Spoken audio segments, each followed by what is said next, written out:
भाइयों बहनों, डॉक्टर कुलदीप सिंह का आपको नमस्कार। आज का लाइव वीडियो सीरियल नंबर 12। इसका टाइटल है DNA the god of biological bird.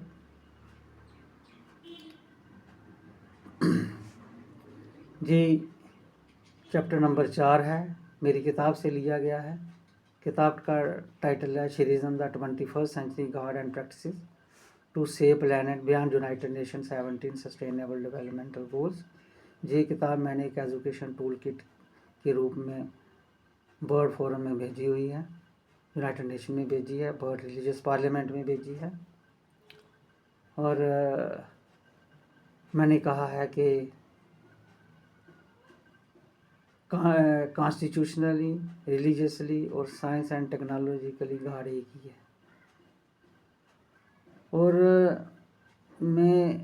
मैंने 20 दिसंबर 2015 को घोषित किया था कि डीएनए जो है ये यूनिवर्सल गॉड बायोलॉजिकल एनर्जी है। और 2016 को इसको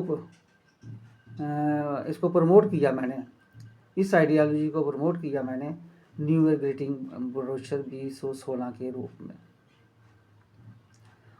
और ये जो गॉड एनर्जी है, जितनी भी लिविंग बर्ड है सभी में यही एनर्जी मौजूद है। लिविंग बर्ड में प्लांट्स आते हैं, एनिमल्स आते हैं और माइक्रो ऑर्गेनिज्म आते हैं, सभी में यही एनर्जी है।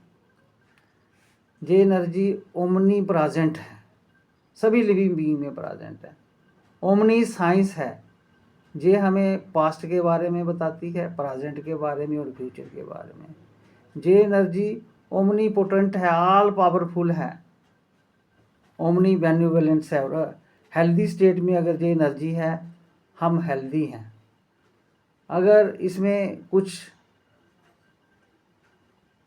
डैमेज हो जाए या इरेगुलरिटीज आ जाएं इसके साइकिल में, तो उसको दुरुस्त करना बहुत मुश्किल है।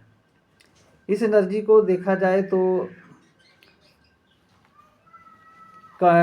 इसकी बनावट देखी जाए, ये फास्फेट और मालिक्यूल, शुगर मालिक्यूल और न्यूक्लियोटाइड से इसकी बनावट है। डिटेल में इसके बारे में डिस्कस करना इधर बहुत लंबा वीडियो बना देगा, जो कि मैं करने नहीं जा रहा हूँ। बस इतना है कि जितनी भी लिविंग स्पीशीज़ हैं यही है। आप पैदा हुए हो, आप कैसे पैदा हुए हो? आपको माँ बाप ने पैदा किया है, उन्होंने क्या इनहेरिट किया है? पेरेंट्स ने मेल गैमेट और फीमेल गैमेट, और पैदा करने वाली जो है आपको फीमेल है। ऐसे ही लिविंग बर्ड प्लांट्स का है, उसमें भी फ्लावर के अंदर ही मेल और फीमेल है, उसमें भी सेम प्रोसेस है। तो कम्प्लेक्स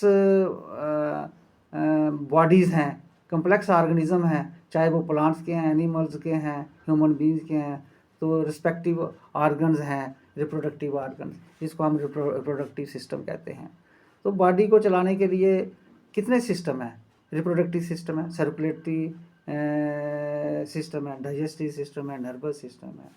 सभी की जो बैकबोन है ये डीएनए ही है। आप पैदा होने से लेके एंड तक, जब तक लाइफ ख़त्म नहीं होता है, तो डीएनए ही एक ऐसा मॉलिक्यूल है जो बैकबोन है, स्ट्रक्चरल और फंक्शनल मॉलिक्यूल है। जो भी स्पीशीज़ पैदा होती है उसके अंदर जो भी डीएनए है वो उसी किस्म के स्ट्रक्चर को बनाता है, जिस किस्म का वो बीज है, जिस किस्म की वो स्पीशीज़ है।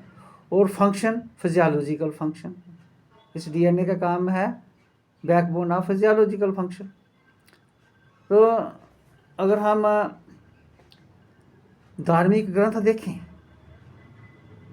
धर्म गुरुओं ने भगवान को अपने ही ढंग से पेश किया है, करामात बताकर, मिराकल्स बताकर। उन्होंने ऐसे आपको बताया है कि भगवान उन्हीं के पास है, वो करामात करते हैं, आपको रोमांटिक करते हैं, इंट्रैप करने की कोशिश करते हैं। तो हम भी पीछे चल पड़ते हैं, भाई इन्हीं के पास भगवान है, इन्हीं के पास हमारा छुटकारा है, इस जन्म में भी अगले जन्म में भी। जो हमारे बुज़ुर्ग गुजर चुके हैं उनका भी मोक्ष की प्राप्ति इन्हीं के पास, ऐसा नहीं है।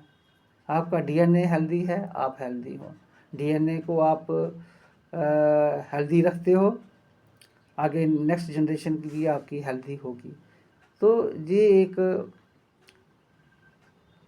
सच है, सच है। मैं उन धर्मगुरुओं को कहना चाहता हूँ कि इसको पढ़ें, समझें। आप सूझबूझ वाले व्यक्ति हैं, गुमराह लोगों को मत कीजिए, आप रिलीजियस ग्रंथ पढ़ लीजिए। एक ओंकार, परमात्मा एक है। ये तो हमने धर्म के ग्रंथ हैं इनको भी बांट दिया है, सिखों के ग्रंथ है, हिंदुओं के ग्रंथ है, मुसलमानों के ग्रंथ है, ऐसी बात नहीं। आप पढ़िए, शिक्षा इनमें कामन है, परमात्मा एक ही है। 1349 अंग गुरु ग्रंथ साहब के ऊपर एक शब्द आता है, अब्बल अल्लाह नूर पाया कुदरत के सब बंदे। पूरा ब्रह्मांड एक ही शक्ति से बना है और पृथ्वी उसका हिस्सा है, ये जीव जंतु भी इसी का हिस्सा है, और ये एक सिस्टम के तहत हमारी पैदाइश है, और एक सिस्टम बनाया है जिसको हम रिप्रोडक्टिव सिस्टम कहते हैं। आम का पेड़ आम को ही जन्म देगा, आदमी आदमी को ही, एनिमल स्पीशीज को ही। जो स्ट्रक्चरल एग्जिस्टेंस है ये डीएनए की वजह से है। आगे जो बॉडी में फंक्शंस हैं वो भी डीएनए की वजह से ही है। तो मैं उस शब्द की बात कर रहा था, माटी एक नेक पांचकार। माटी मीन्स बायो मॉलिक्यूल जो हमारे बॉडी की बनावट बनाते हैं। जैसे एक फैशन डिज़ाइनर जो है घड़ा बनाने वाला मिट्टी के घड़े अलग अलग किस्म के घड़े बनाता है, तो ऐसे ही हमारी बॉडी बनी है। इसके अंदर भगवान तो एक ही है। उस भगवान को समझो, उसको हेल्दी रखने की कोशिश करो। तो मैंने साइंस एंड टेक्नोलॉजी की एजुकेशन ली और रीति रिवाजों को मानता था। रीति रिवाजों में रुचि नहीं थी मेरी, बड़ा अजीब सा लगता था रीति रिवाजों को नहीं मानना। जब मेरे बॉडी के अंदर चेंजेस आए तो मैं जेनेटिक्स पढ़ाता था, तो मैं इस नतीजे पे पहुंचा कि भाई परमात्मा एक है, अंदर है, और ये डीएनए ही है। और इसको मैंने प्रेस क्लब जम्मू से घोषित किया, DNA the god of biological world, 15 दिसंबर 2015 को घोषित की। और 2016 के न्यू ईयर ग्रीटिंग ब्रोशर में मैंने इसको पूरे हिंदुस्तान में और बाहर भी भेजने की कोशिश की। तो मैंने अपना कर्तव्य निभाया। और ये डीएनए ओमनी प्रेजेंट है, सबसे बड़ी बात है जो ओमनी प्रेजेंट है सभी लिविंग स्पीशीज में। यही है ओमनी साइंस है, ये हमारा पास्ट भी बताता है, प्रेजेंट भी और फ्यूचर भी। Omni potent, all powerful. इसके बिना स्ट्रक्चरल और फिजियोलॉजिकल जो हमारे फंक्शंस हैं बॉडी में होते हैं, इसके बिना नहीं हो सकते। ओमनी बेनेवलेंस, हेल्दी स्टेट में ही ये अच्छा लगता है। इसलिए हम एक नई रेवोल्यूशन लाने की कोशिश करें, DNA the God of biological world. बाकी जो आप रीति रिवाज आप मनाते हो हर एक धर्म में, वो आपके अपने हैं, सदियों से चले आ रहे हैं। उसका गॉड के साथ कोई लेना देना नहीं है। गॉड तो एक ही है, सभी में एक ही है। उस गॉड को हेल्दी रखना है, आने वाली जनरेशन भी हेल्दी हो, प्रेजेंटली भी हम हेल्दी रहें। तो उस गॉड को हमने समझने की कोशिश करनी है, और उसके लिए हमें वैसी ही गॉडली प्रैक्टिसेस करनी है, ताकि इस पृथ्वी के ऊपर जीवन के लिए जो भी सिस्टम है वो बचे रहें, हमारे लिए भी, आने वाले में भी। तो यही डीएनए है जो क्रोमोसोम की शक्ल में हमारे जो गोनाड्स हैं, रिप्रोडक्टिव सेल है, उसमें है। तो जब रिप्रोडक्टिव सेल बनते हैं, गैमेट्स बनते हैं, तो जैसे इंसान में 46 क्रोमोसोम है, 23 क्रोमोसोम के गैमेट्स बनते हैं, मेल में भी फीमेल में भी फर्टिलाइजेशन होती है, तो फिर वो दोबारा चल के 46 क्रोमोसोम बन जाते हैं। यही प्रोसेस सभी स्पीशीज़ में है, यही गॉड है, मेरे हिसाब से यही गॉड है। रिटायर होने से पहले मैंने इस आइडियालॉजी को प्रमोट किया बच्चों में, तब से अभी तक कर रहा हूँ। आपके सामने भी मैंने इसको रखा है, आप इसको समझने की कोशिश करें। तो होली स्क्रिप्चर जो है उनके पढ़ने की कोशिश कीजिए।